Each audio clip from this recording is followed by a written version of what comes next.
So they had approached me to some other person. So I said, how do you handle this? I said, yes. Objections can be handled at a different level. So remember, when people raise objections, price may be one of the issues, but that objections have number of situations. The real objections may be quite different than what people might say. The first is what is called as the logical level. What is being told? When someone says, what is the typical objection that one person says, a customer raise? Your price is high.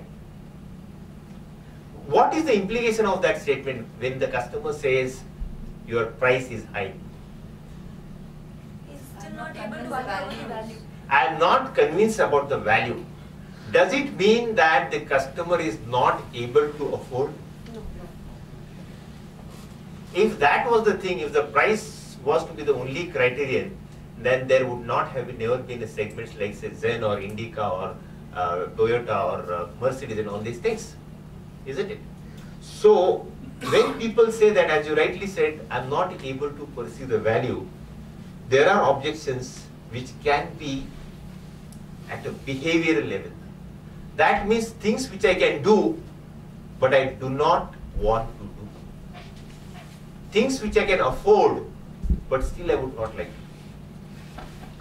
The third level it happens is at the values level, that things which you would not do. And the last is what is called as the identity or the self-esteem, things that violate your self-image. Now don't worry about these levels, which we will try to understand by doing some role plays. Logically, a person says, I can't buy Reva now. How would you handle that objection? Obviously, where is the emphasis? When would you like Now, to buy? right now. If not now, when? When? But the objection can also be at a behavioral level. He says that I can't buy Reva. It is not, I can do but I don't want to do it. I can buy but I don't want to buy. Can you see the difference between the first and the second? It might be for a reason that a belief of fear or ridicule. What is it? What happens if my neighbors say, you bought a car costing 3 lakhs which does not go out of Bangalore? So the question is not whether I can afford 3 lakhs or not. It is because what others say. Can you see now the objection is what level? The objection is at other level. It has nothing to do with price. But we never go deeper into understanding people's psychology. Deeper than this, it happens at a values level. What is that value level? Whether I can afford or not is a different thing. I don't care whether what others say, my neighbors say. But I'm a person who has been brought up in a middle class family.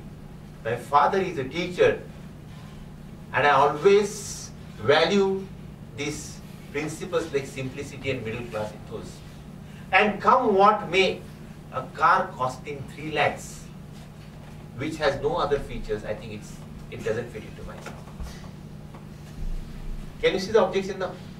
Now this objection is much deeper. And sometimes it is, I can't buy Reva. It has more than the value, it is my self-esteem. Now, if it has a self-esteem that people will not do under any circumstances, it will be very, very difficult to convince me. Now, you have to handle these objections at a different level. We did this experiment in one of their showrooms at that Level Road. One of the persons came in. Now, whenever people raise objections, there are some plus points you have with this product, and there are some minus points which you have against that product, and that minus point raises some objections. Okay, I'm just taking this as one of the cases.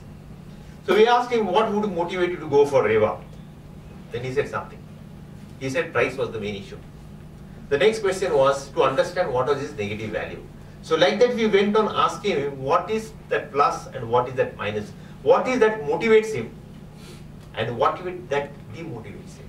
And it can be more than one thing. It need not be only the price. It can be a lot of things. Now let us look at this. So this person walked in, we asked him this question. What would motivate you to go for Reva?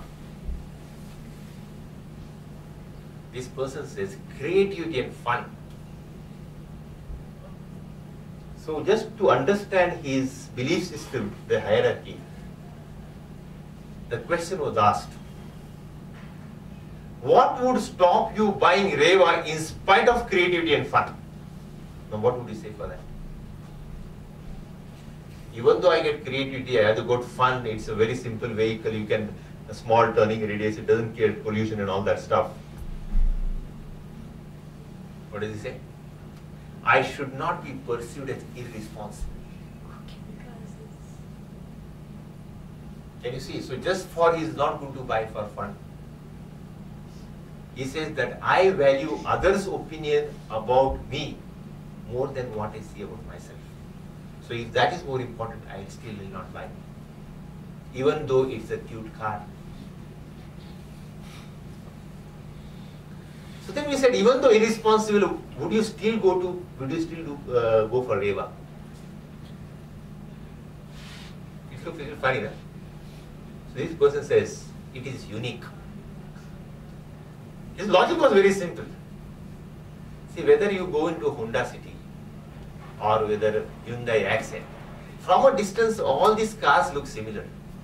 But if you are in a Reva, people notice you. It is unique.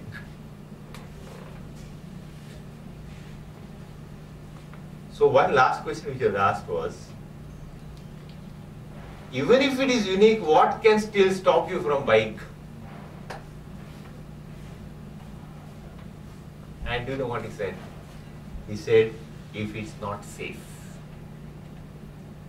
And then we showed him, we banned the car and this and that and all that stuff. He said how safe it is. So what is the primary motive for this customer while making a purchase decision of a car?